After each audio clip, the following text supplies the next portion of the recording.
Hola, ¿qué tal? Buenas tardes a todos. Muchas gracias por acompañarnos.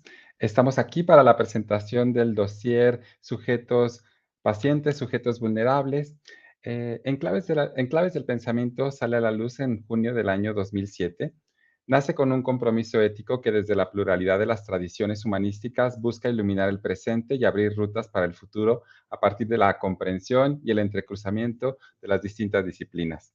Desde su aparición en Claves del Pensamiento, declara 3 responsabilidades que han guiado sus publicaciones: búsqueda del pensamiento crítico, escapar de la superfluidad y la deshumanización, vislumbrar la complejidad humana sin caer en polarizaciones.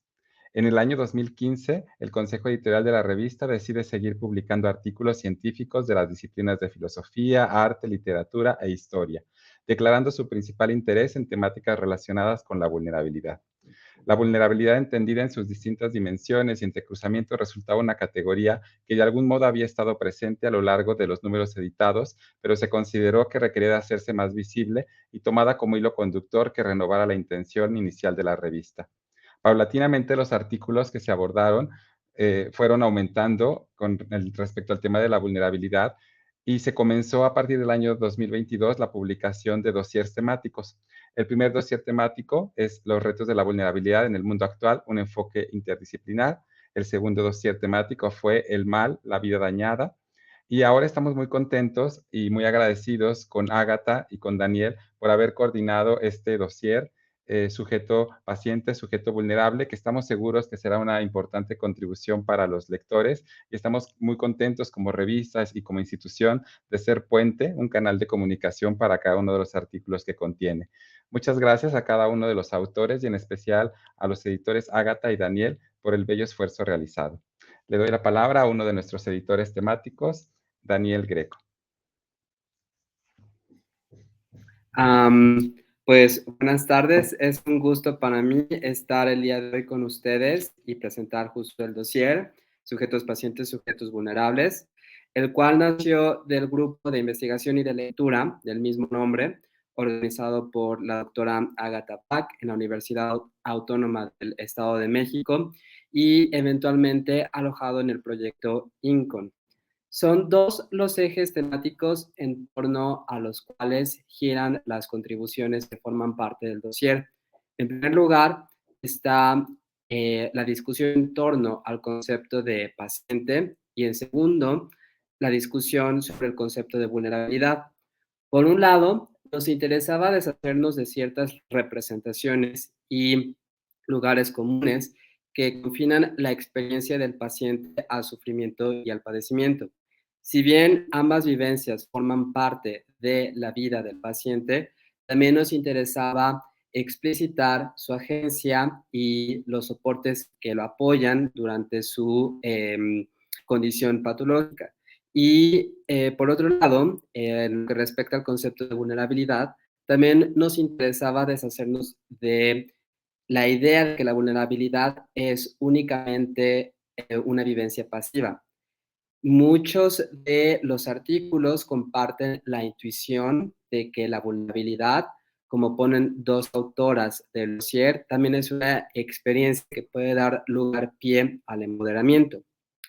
Cabe destacar la diversidad de perspectivas que conforman el dossier. Hay artículos que hablan desde la fenomenología, pero también desde los estudios de la discapacidad, desde los estudios de las injusticias epistémicas y hermenéuticas, y también desde la hermenéutica. Si se me permite la siguiente hipótesis, creo que los artículos podrían dividirse de la siguiente manera. Habría en primer lugar un bloque conformado por la contribución de Paula Díaz, de Daniel Greco, y de Alfredo Rizo Méndez y de Nayeli Hernández Cornejo, cuya inquietud gira en torno a explicitar las dificultades propias del encuentro entre el médico y el paciente. El segundo bloque estaría conformado por la contribución de Agatha Bach, Virginia Ballesteros y Pablo Moreno, y de Mario Benavides.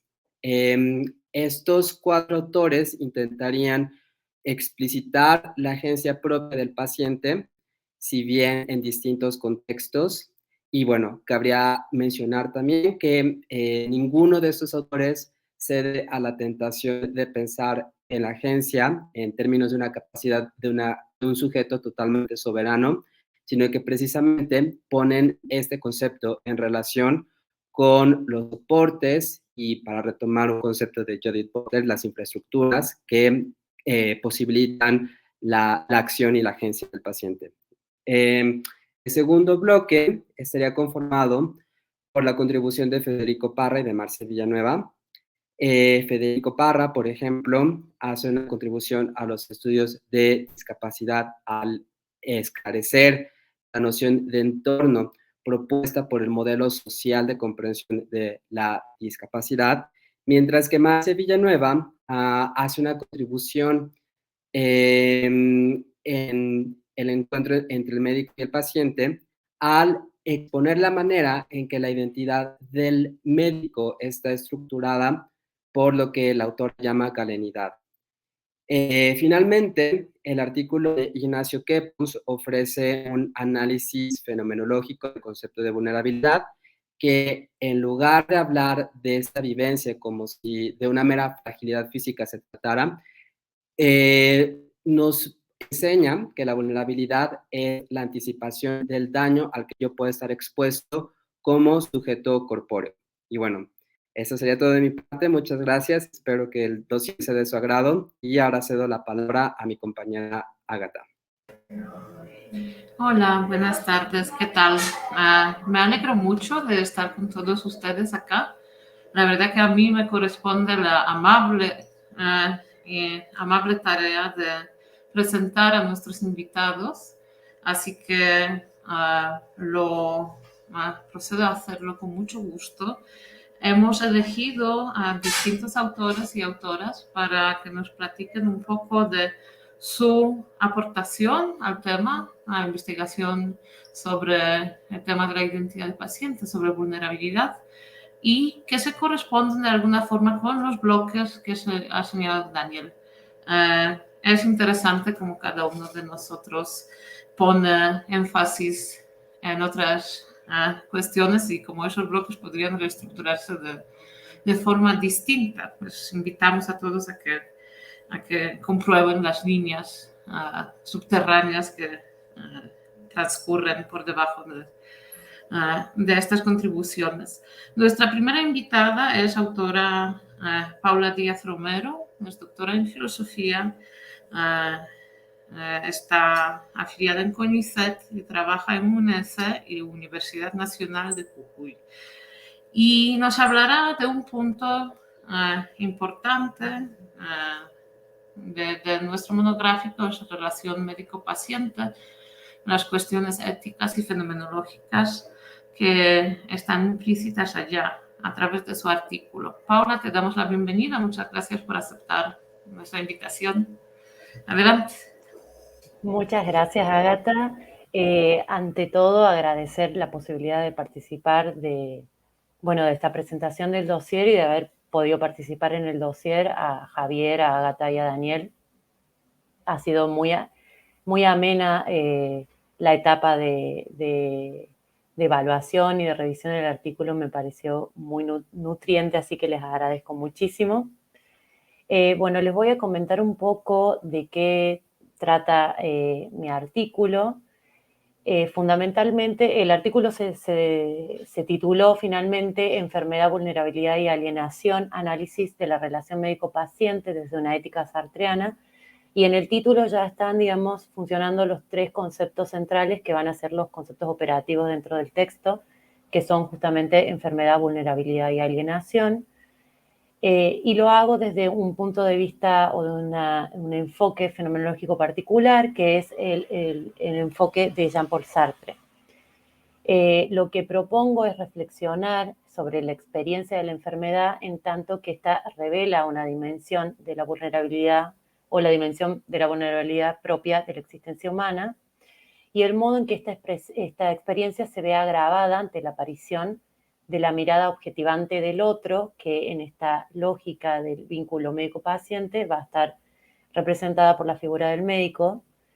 Y propongo que la filosofía sartreana presentará elementos conceptuales relevantes para discutir o para describir, mejor dicho, la relación entre personas enfermas, pacientes, y quienes las diagnostican, las tratan y las cuidan, fundando una perspectiva moral que se puede estructurar bajo una ética de la responsabilidad de corte sartreano.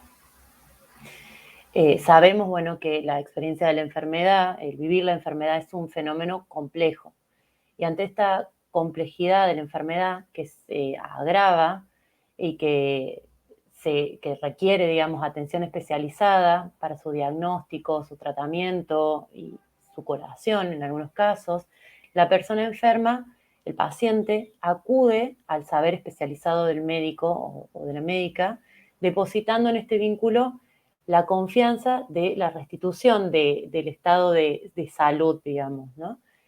Pero esto nos lleva a preguntarnos algunas cuestiones. ¿Qué tipo de vínculos se trazan en esta relación de necesidad de cuidado, de atención, de tratamiento y demás?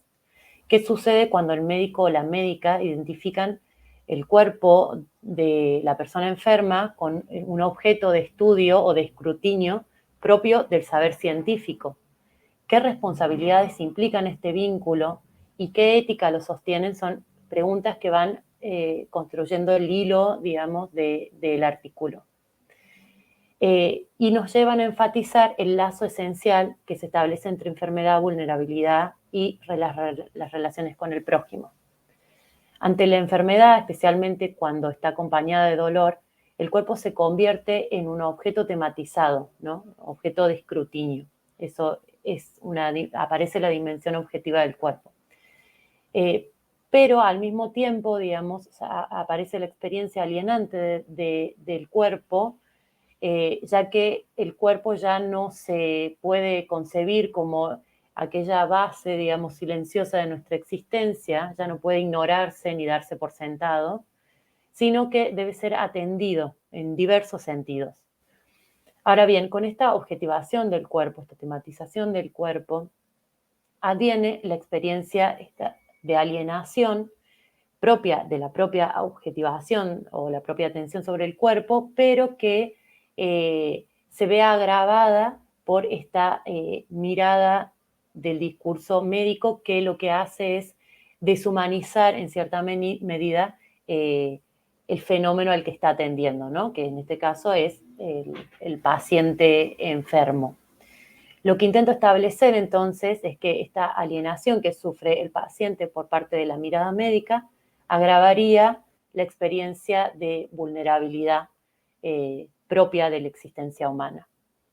Para ello, lo que hago a grandes rasgos es traer la obra de Sartre y el modo en el que Sartre entiende los conflictos, el conflicto como base de las relaciones intersubjetivas y intentar analizar cómo la relación médico-paciente se termina dibujando en estos vínculos polares, digamos, entre un otro que aliena mi subjetividad, digamos, y esto se hace bajo el concepto de mirada amenazante, descrita por Sartre en El ser y la nada.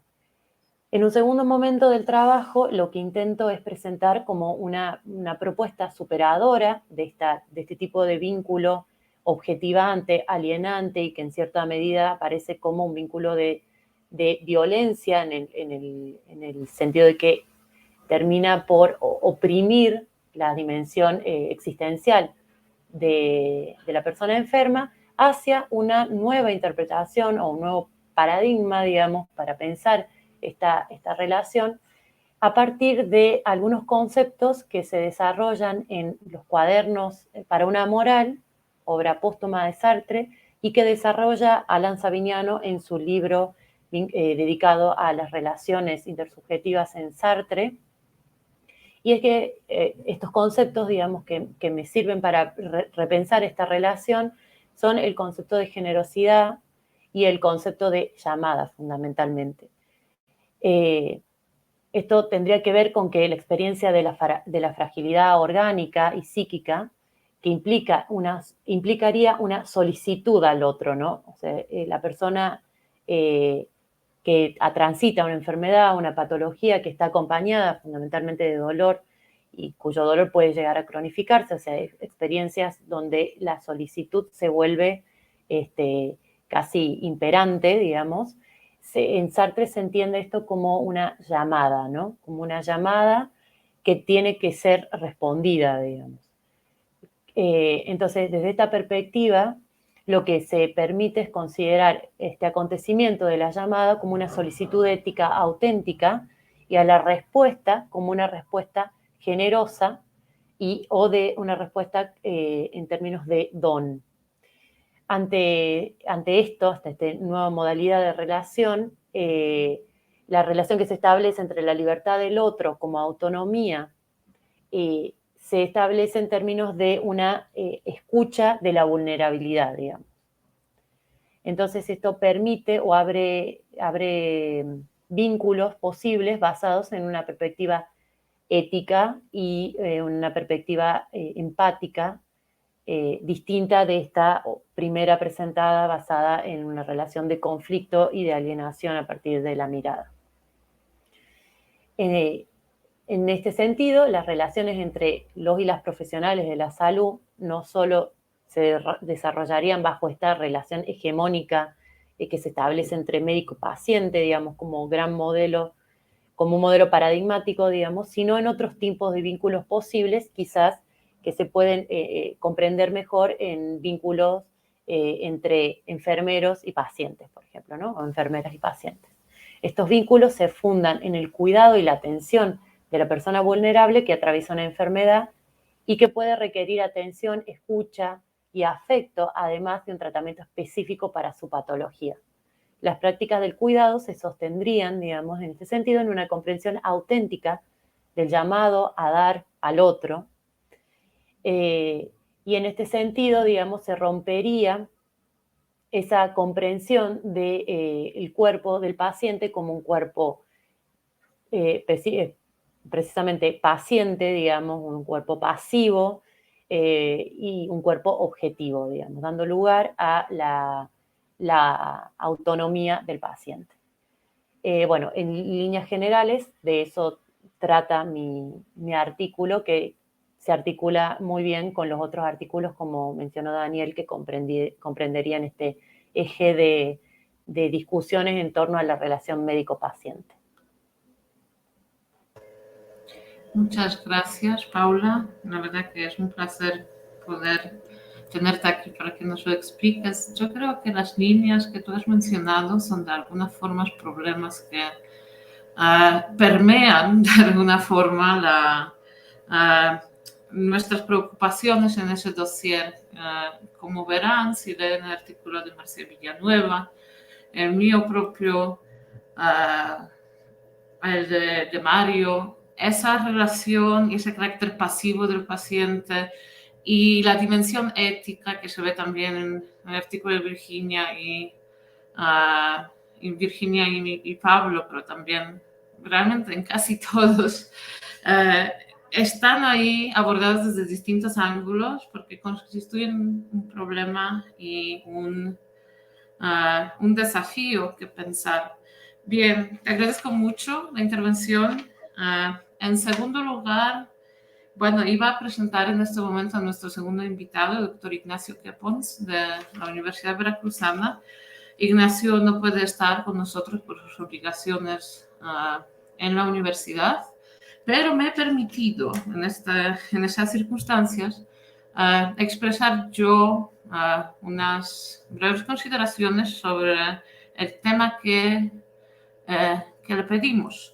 Quisiéramos que Ignacio nos hablara del enfoque fenomenológico que representa tal vez de forma más teórica y pura su artículo, su contribución a nuestro número. ¿Por qué? Porque el enfoque fenomenológico que siguen varios de los autores que contribuyeron a ese volumen es uno de los muchos que conforman, digamos, la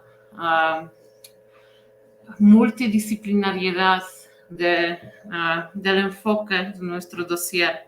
Pero el artículo de Ignacio como teórico de la vulnerabilidad es ampliamente citado también en ese dossier. El enfoque fenomenológico y lo que Ignacio expone en su artículo nos sirve bien para ponderar de alguna forma dos cuestiones básicas o tal vez dos preocupaciones que demarcarían el campo de juego o preocupación común. Ignacio habla en su ensayo sobre la vulnerabilidad y pretende encontrar algo que en general hace la fenomenología, que son ciertas estructuras invariantes, si quieren, no quiero usar la palabra trascendental, que siempre queda como demasiado grande, pero ciertas estructuras invariables de la experiencia de la vulnerabilidad, ¿no? Y sus análisis, sus indagaciones, las dimensiones corporales, afectivas, intersubjetivas que destaca, de alguna forma marcan nuestro campo de preocupaciones, ¿no? Y por otra parte, el artículo de Nacho vincula la vulnerabilidad con el problema del valor. Es decir, como verán en muchos artículos de nuestro dossier, hay una preocupación por reconceptualizar la vulnerabilidad, lo que ya ha dicho Daniel al principio, y ver su íntima relación con la constitución de una dignidad, de creación de un cierto valor, de carácter moral de esa vulnerabilidad también. En ese sentido, la aportación, otra vez digo, muy teórica, muy inscrita en la investigación fenomenológica de Ignacio, completa, sin embargo, nuestro dossier. Pero bueno, ¿qué más hay? Tenemos aportaciones desde filosofía de la ciencia, así el artículo de Nayeli Hernández y Alfredo Rizzo. Tenemos un trabajo de campo con reflexión crítico-filosófica, como puede ser el caso de Marcia Villanueva, análisis de discurso hermenéutico por parte de Mario Benavides, y también nuestros siguientes dos ponentes nos podrán presentar un poquito el enfoque desde que lo hacen ellos. Yo, así dando paso a la presentación de nuestro siguiente invitado, Federico Parra, quisiera destacar el carácter de su trabajo. Frente a trabajos teóricos que intentan marcar cierto problema, el trabajo de Federico, como de algunos otros contribuyentes, se centra en un fenómeno bien concreto, ¿no? En ese caso es análisis de la noción de discapacidad. Y quisiéramos que a través de su artículo, su contribución, que ya nos contará, se vea claro cómo la reflexión filosófica, reflexión crítica sobre la medicina, lo que se viene llamando humanidades médicas, permite concebir justamente y reconceptualizar algunas asunciones que, digamos, en lo corriente tenemos asumidas sin pensar demasiado en ellas.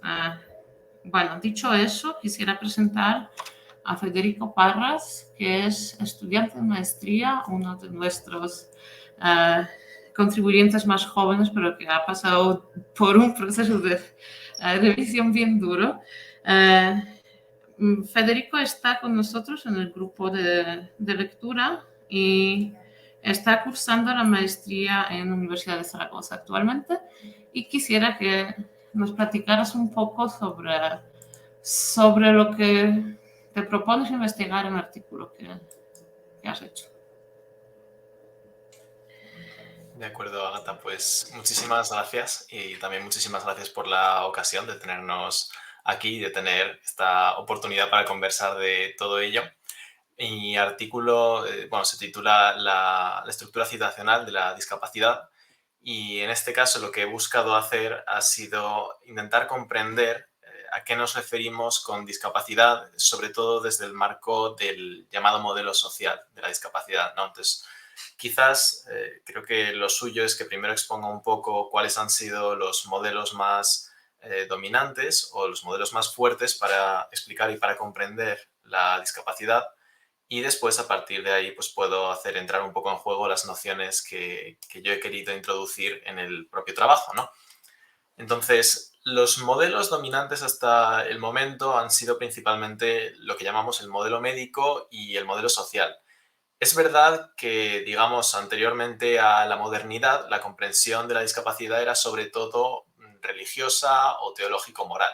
Es decir, se comprendía que las personas eran discapacitadas como un castigo por una vida inmoral o como una marca divina, que a veces incluso se consideraba como una marca positiva, ¿no?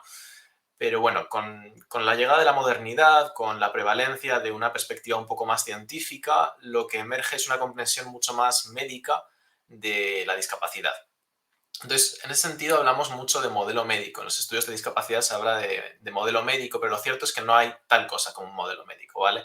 Lo que hay es, en cierta forma, una serie de asunciones o de presupuestos a través de los cuales intentamos pensar o pensamos en nuestro día a día qué es la discapacidad.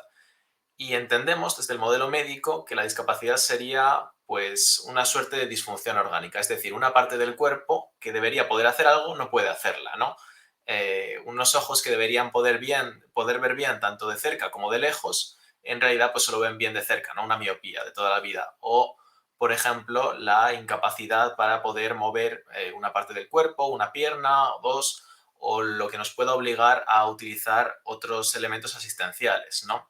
Entonces, no hay un modelo médico per se, pero hay una comprensión médica de lo que es la discapacidad. La discapacidad es una parte del cuerpo que no es capaz de hacer lo que debería, ¿no? Es una comprensión muy simple, pero tampoco es una comprensión, por tanto, a la que nadie haya edificado a propósito. Es más bien algo que ha quedado con el tiempo, ¿no?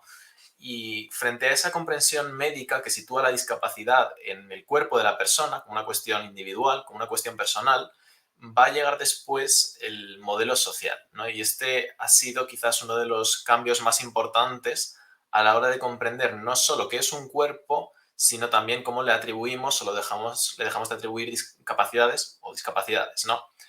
Y el modelo social es, en realidad es una auténtica superación del modelo médico, casi en el sentido técnico, ¿no? retoma los elementos fundamentales, es decir, como considera el modelo médico, que hay partes del cuerpo que pueden dejar de operar como deberían. Eso lo llama limitación, ¿no? Una limitación visual puede ser la incapacidad para ver correctamente desde lejos, pero la discapacidad no es per se la limitación que se encuentra en el cuerpo de la persona como una cuestión individual. En una sociedad, por ejemplo, donde tenemos acceso a gafas o lentes a un precio asequible, una miopía no se convierte en una discapacidad precisamente porque no nos impide la participación en la vida de manera normal, porque tenemos algo que nos permite, en este caso, acceder a los mismos espacios y a los mismos recursos. El ejemplo clásico que se da en estos casos, ¿no?, es el de una persona que utiliza silla de ruedas y dice, vale, hay una limitación en que no puede mover una determinada parte de su cuerpo o no puede moverla como le gustaría. Entonces sirve de una silla de ruedas. Pero que esa persona pueda entrar o no, por ejemplo, a un edificio va a depender no de su limitación, sino de si ese edificio incluye recursos para que, bueno, tenga una rampa y pueda entrar, o al contrario, no tenga una rampa, solo haya escaleras y en ese caso pues no pueda entrar, ¿no? En ese caso es una cuestión absolutamente de contexto. Lo que una persona puede hacer o dejar de hacer no solo depende de sus limitaciones, sino de cómo esas limitaciones son acomodadas o no en el entorno en el que se mueve.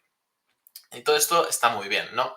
Para el modelo social, entonces, las personas no son discapacitadas ellas mismas, no hay una discapacidad que esté en su interior, sino que tratan la discapacidad como un verbo, ¿no? Dicen, el entorno discapacita a las personas, les impide actuar, les impide entrar a este edificio, les impide leer porque no les provee, por ejemplo, con libros en braille, en relieve.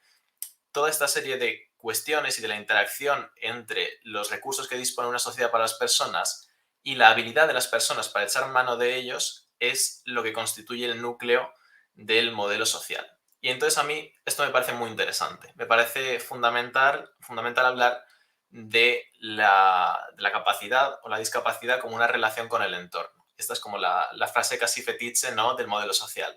La capacidad o la discapacidad son relaciones con el entorno. Ahora bien, la pregunta que yo de alguna forma quería hacerme en el artículo es ¿qué tipo de relación con el entorno, ¿no? Porque si lo pensamos en frío, pues ¿qué no es una relación con el entorno?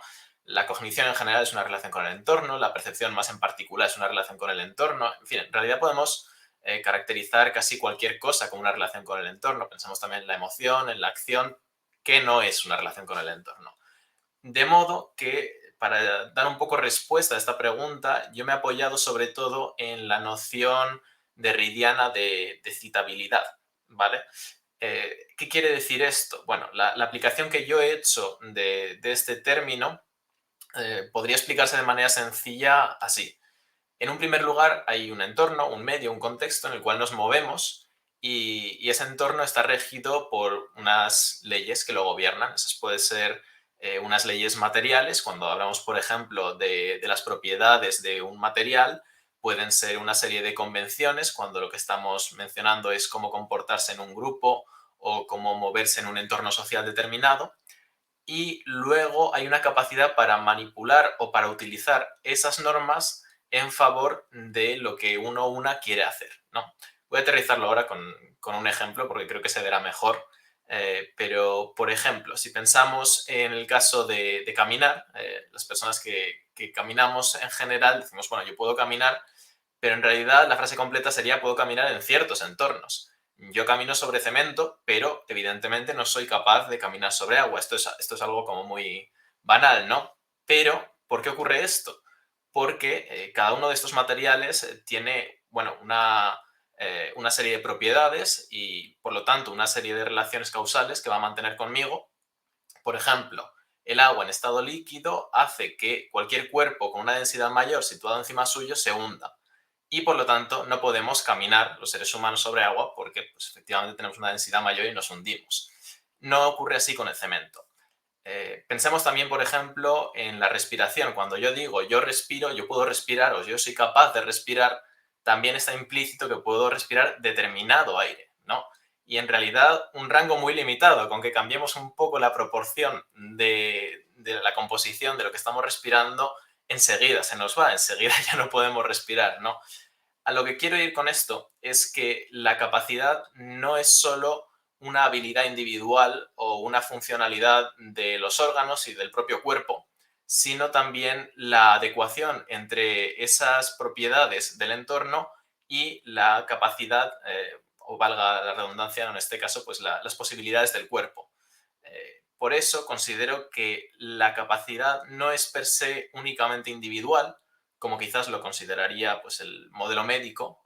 La capacidad o la discapacidad no es algo que resida en el cuerpo del individuo, no es algo personal, pero tampoco es algo que dependa únicamente del entorno, como a veces da a entender el modelo social, ¿no? Lo que a veces se ha llamado una suerte de determinismo contextual. Claro, efectivamente el entorno puede discapacitar a ciertas personas y no otras en base a sus limitaciones, pero esas limitaciones también existen, ¿no? Y están también del lado del individuo. Entonces esto es una relación muy compleja.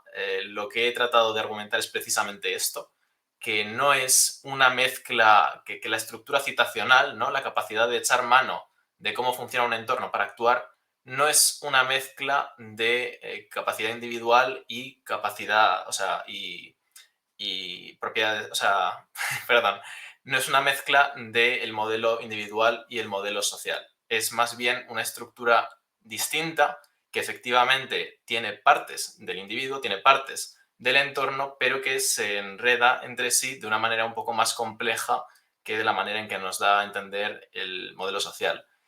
Y yo creo que este ejemplo, bueno, quizás lo que intenta mostrar con el artículo, lo que ejemplifica es que digamos, las humanidades médicas tienen también un papel muy importante a la hora de regular, pues como mencionaba Ágata, tanto la medicina teórica, ¿no? como la práctica médica, al nivel de que toda medicina y toda práctica médica ya parten de unos ciertos presupuestos filosóficos, reconocidos o no, y que es importante precisamente reconocerlos para poder examinarlos y también para poder hacer teorías un poco más precisas y más respetuosas e inclusivas con todo el mundo.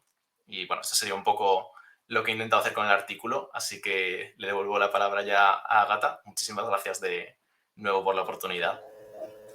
Muchas gracias, Federico. Yo creo que tu artículo es justamente una de las muestras del potencial que tenemos a la hora de acercarnos críticamente a algunas cuestiones que mencionaba antes.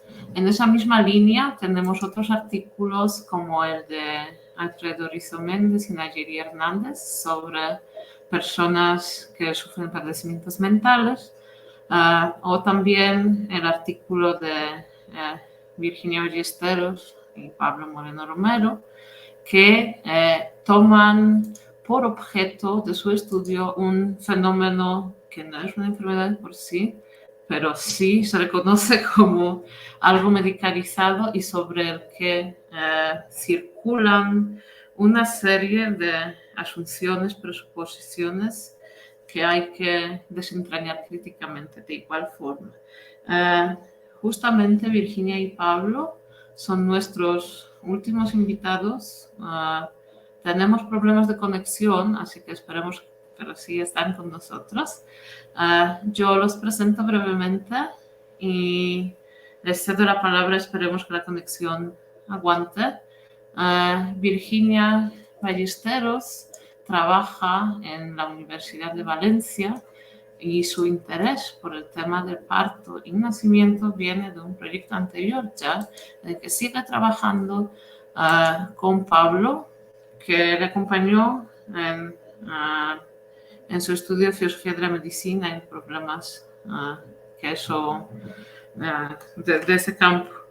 Yo quisiera ver si podemos conectarnos. ¿Nos escucháis bien? Sí, con algún problemilla parece que ha habido, pero a ver si ahora se mantiene la conexión. ¿Nos oís? Sí. Vale, pues nada, comenzar como todo el mundo y bueno, de parte tanto de Pablo como mía, dando las gracias pues a ti, Ágata, y también a Daniel y a Javier por haber hecho posible el monográfico. Estábamos muy contentos de haber podido colaborar. Y bueno, el texto, nuestra contribución, el texto que hemos contribuido a este volumen colectivo lleva por título Dar a luz de la vulnerabilidad al empoderamiento. Y en este trabajo hemos explorado la vulnerabilidad específica del parto como un factor que posibilitaría una experiencia transformadora, más particularmente una experiencia empoderadora. En este sentido, podríamos decir que de algo que suele concebirse en clave negativa, como es la vulnerabilidad, queríamos extraer algo positivo, esa transformación empoderadora. En el texto sí que es cierto que únicamente abordamos los partos no medicalizados. Obviamente con ello no queremos defender que nadie deba optar necesariamente por este tipo de partos, ni siquiera que sea la única vía disponible para el empoderamiento. Sin embargo, sí que consideramos que siempre que el parto no entrañe riesgos y así lo decida la persona que da a luz, existe la posibilidad de que esta experiencia se convierta en empoderadora. Lo primero que hacemos en el texto es defender que existe una vulnerabilidad específica del proceso del parto, una vulnerabilidad que emergería de las características fisiológicas y psicológicas del propio parto. Y distinguimos esta vulnerabilidad específica de otra vulnerabilidad que emerge de las particularidades del entorno social en el que a menudo se da a luz. Esta segunda vulnerabilidad, la del entorno social, la del entorno médico, emergería, por ejemplo, en las actitudes paternalistas del personal sanitario o a raíz de los prejuicios que se pueden albergar acerca de las capacidades de las personas de parto. Bueno, creemos que de ella, de esta segunda vulnerabilidad, no se puede extraer nada bueno. Esta vulnerabilidad no es la que nos ha interesado y no sería la que posibilita el empoderamiento. Con esta vulnerabilidad habría que acabar. Es, en cambio, esa otra vulnerabilidad que he mencionado al principio, la específica del proceso del parto, la que creemos que posibilita la experiencia empoderadora. Esta vulnerabilidad específica tiene que ver fundamentalmente con la propia experiencia del cuerpo y con las peculiaridades psicológicas del proceso del parto, en tanto que es una experiencia del cuerpo envuelta en dolor, que está muy alejada de la experiencia ordinaria, en la que también hay cierta sensación de incontrolabilidad del propio cuerpo. Y en este sentido, tener que lidiar y hacerlo con éxito con el dolor y con la incontrolabilidad esta que mencionamos sería, a nuestro juicio, lo que posibilitaría, y es tan solo una posibilidad, lo que posibilitaría este empoderamiento. Y doy la palabra. Muchas gracias. Pues para defender la postura que Virginia exponía recién, voy a retomar algunas de las nociones que hemos considerado en el artículo porque suelen concurrir en la literatura sobre el proceso de parto. Tres nociones son las de dolor y sufrimiento, la propia noción de vulnerabilidad, codependencia también, autonomía relacional y, por último, la noción de apertura. Juntas, estas nociones constituyen el entramado a través del cual intentamos mostrar que la vulnerabilidad específica del parto abre a una transformación empoderadora también y sobre todo por lo ajenos que son las características, las particularidades fisiológico-psicológicas de este proceso. En el contexto en concreto del parto natural en el que nos hemos enfocado, la vulnerabilidad específica a la que apuntamos tiene que ver, por un lado, con el dolor propio de la persona de parto. Dicho dolor debe distinguirse del sufrimiento. A nuestro juicio, lo más probable es que las personas de parto experimenten dolor. Sí, es evidente, pero no es necesario que sufran. Por otro lado, esta vulnerabilidad tiene que ver con la incontrolabilidad de algunos procesos. Procesos físicos y psicológicos genuinos del parto, con los cuales cabe más que la persona de parto lidie que los controle o los domine. Dolor e incontrolabilidad, por tanto, se imbrican en fenómenos propios del parto como el miedo, la incertidumbre o las propias contracciones. Ambas vertientes de esta vulnerabilidad hacen a la persona de parto específicamente dependiente del resto de asistentes, no solo por el trato en general respetuoso que les debe merecer esta persona, sino también por el respeto que deben profesar en concreto a la experiencia de los procesos genuinos del parto, a los que cabría atender y escuchar en contraposición a lo que no habría que hacer, que es controlarlos o dominarlos. La atención tanto de la persona de parto como del resto de asistentes a estos procesos abren apertura al empoderamiento de la persona de parto. Aquí ya se muestra que también el resto de asistentes dependen de la persona de parto para que acaezca el empoderamiento. Dependen de que, en concreto, ésta lidie convenientemente con procesos que implican dolor, que son incontrolables y totalmente ajenos a la experiencia cotidiana. Por tanto, la específica del parto natural es una situación en que se subraya la codependencia y también la autonomía relacional, pues a través del mutuo respeto que se potencia la autonomía de ambas partes y especialmente nos ha interesado a nosotras la autonomía de la persona de parto. Si en efecto el resto de asistentes, lo que pensamos, al parto dispone las condiciones para que la persona lidie, no controle, no domine, lidie con el dolor y con las peculiaridades propias de su proceso, ella estará en condiciones de convertir el miedo y la incertidumbre en confianza hacia sí misma y hacia quienes la rodean.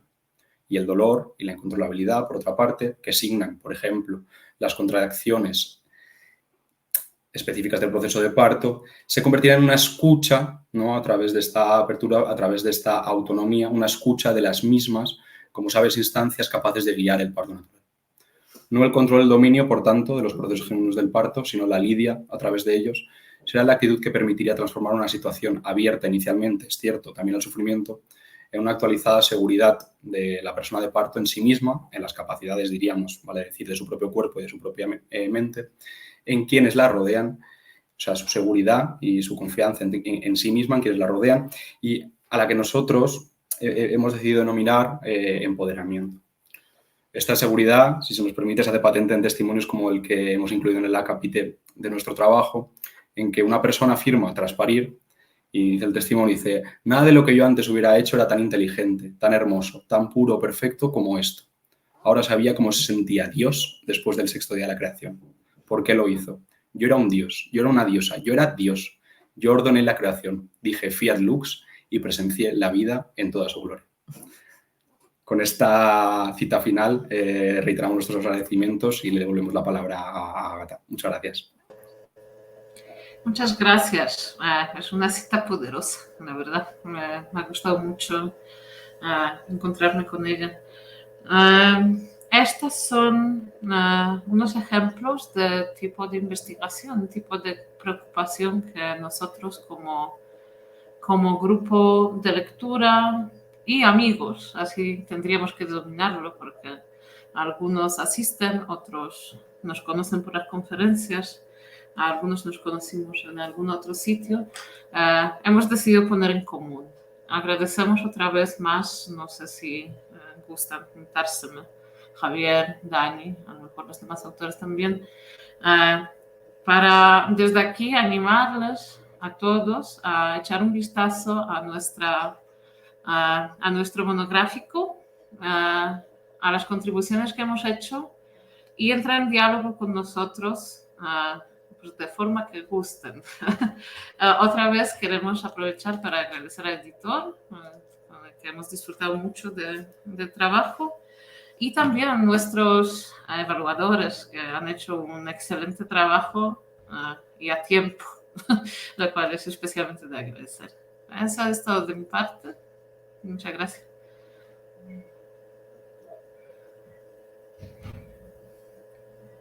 Muchas gracias y pues les invitamos a leer este dossier preparado con mucho cariño y con mucho trabajo. Hasta luego. Hasta luego. Hasta luego.